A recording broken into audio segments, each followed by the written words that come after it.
Assalamualaikum warahmatullahi wabarakatuh. Halo semuanya, selamat datang di video pembelajaran pendidikan Pancasila dan Kewarganegaraan. Baiklah, di sini izinkan saya memperkenalkan diri terlebih dahulu. Perkenalkan, nama saya Bayu Dustiraji. Saya dari program studi pendidikan Pancasila dan Kewarganegaraan. Saya sedang berkuliah di Universitas Sriwijaya. Dan saya ini sekarang semester 4 loh. Nah, di sini saya akan membuat video pembelajaran mengenai pendidikan Pancasila. Kira-kira apa ya?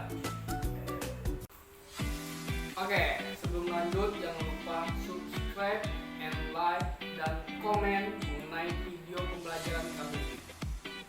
Oke, jangan sampai kritik dan saran kalian simpan sendiri.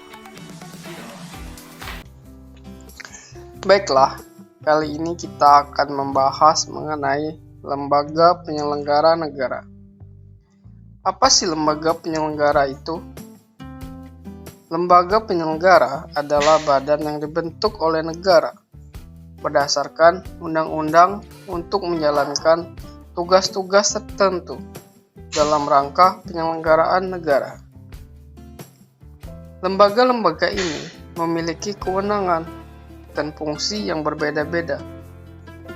Tetapi, secara umum, mereka berperan untuk membantu negara mencapai tujuan. Di Indonesia, terdapat 18 lembaga penyelenggara yang dibentuk berdasarkan Undang-Undang Dasar 1945 dan peraturan perundang-undangan lainnya. Lembaga-lembaga ini memiliki peran penting dalam menjalankan roda pemerintahan dan menjaga keseimbangan antara berbagai organ negara. Lembaga-lembaga negara tersebut dapat diklasifikasikan berdasarkan fungsi dan wewenangnya. Yang pertama ada lembaga legislatif. Lembaga legislatif ini terbagi menjadi 3. Yang pertama ada Majelis Permusyawaratan Rakyat, lembaga tertinggi negara yang memiliki kewenangan untuk mengubah dan menetapkan Undang-Undang Dasar 1945, melantik presiden dan wakil presiden, serta memutus perkara perselisihan antar lembaga negara. Yang kedua, Dewan Perwakilan Rakyat atau DPR, lembaga perwakilan rakyat yang bertugas membuat undang-undang, mengawasi kinerja pemerintah, dan menyusun anggaran negara. Yang ketiga, Dewan Perwakilan Daerah atau DPD, lembaga perwakilan daerah yang bertugas memperjuangkan aspirasi daerah dan memberikan pertimbangan kepada DPR terhadap rancangan undang-undang yang berkaitan dengan otonomi daerah. Selanjutnya, yang kedua ada lembaga eksekutif, yang mana lembaga eksekutif ini dibagi menjadi 2 lagi. Yang satu itu ada presiden dan wakil presiden, kepala negara dan kepala pemerintahan yang memiliki kewenangan untuk menjalankan undang-undang, merumuskan kebijakan negara, dan memimpin kabinet. Yang kedua ada kabinet, lembaga pembantu presiden yang terdiri dari menteri-menteri yang bertugas membantu presiden dalam menjalankan tugasnya. Baiklah, sebelum kita lanjut ke pembahasan selanjutnya, kita bakal ngadain tebak-tebakan dulu nih, supaya kita lebih rileks untuk membahas pelajaran selanjutnya. Nah, tebakan kali ini mengenai yang sudah kita sampaikan lagi dari lembaga legislatif dan lembaga eksekutif. Nah, di sini bakal saya kasih clue nih, kira-kira ini badan apa sih? Ya gitu, oke? Nah, di sini clue pertama itu ada lembaga tertinggi negara yang memiliki kewenangan untuk mengubah dan menetapkan undang-undang. Itu clue yang pertama. Clue yang kedua adalah perwakilan rakyat yang bertugas membuat undang-undang. Oke, lanjut ke clue yang ketiga. perwakilan daerah yang bertugas memperjuangkan aspirasi daerah. Nah, kira-kira sudah kepikiran belum nih? Kira-kira apa sih jawabannya? Ayo dijawab. Oke, saya hitung ya.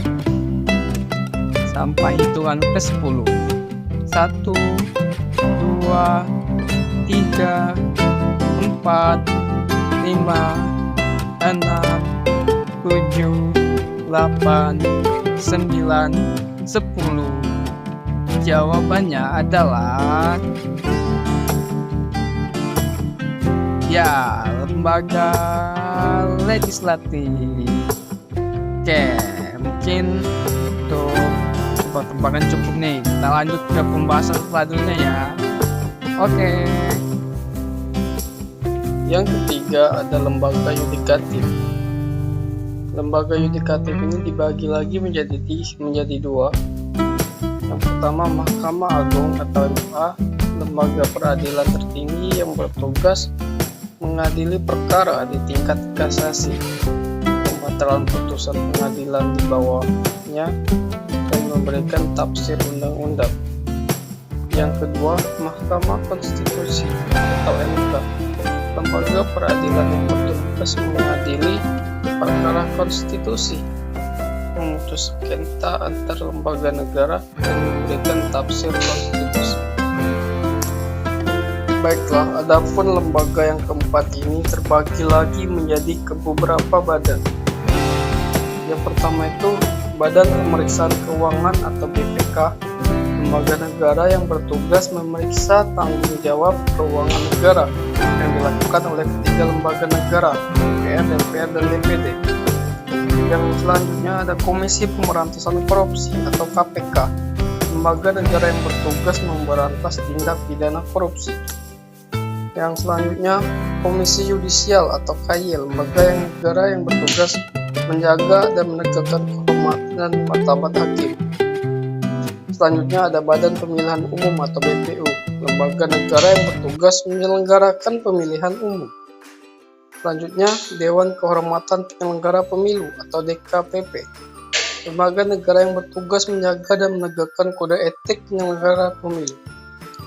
Selanjutnya ada Komisi Nasional Hak Asasi Manusia atau Komnas HAM, lembaga negara yang bertugas melindungi dan memperjuangkan hak asasi manusia. Selanjutnya ada Badan Nasional Penanggulangan Bencana atau BNPB, lembaga negara yang bertugas menangani bencana alam.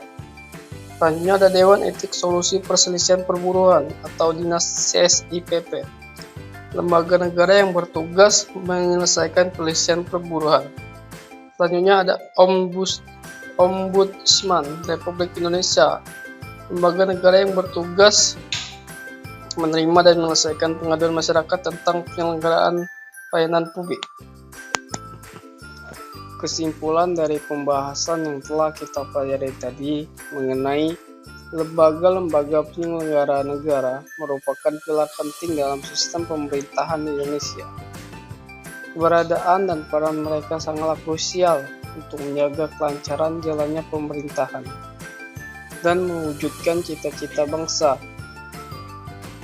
Sama halnya seperti organ tubuh, penyelenggara negara ini merupakan hal penting dalam sistem pemerintahan di Indonesia.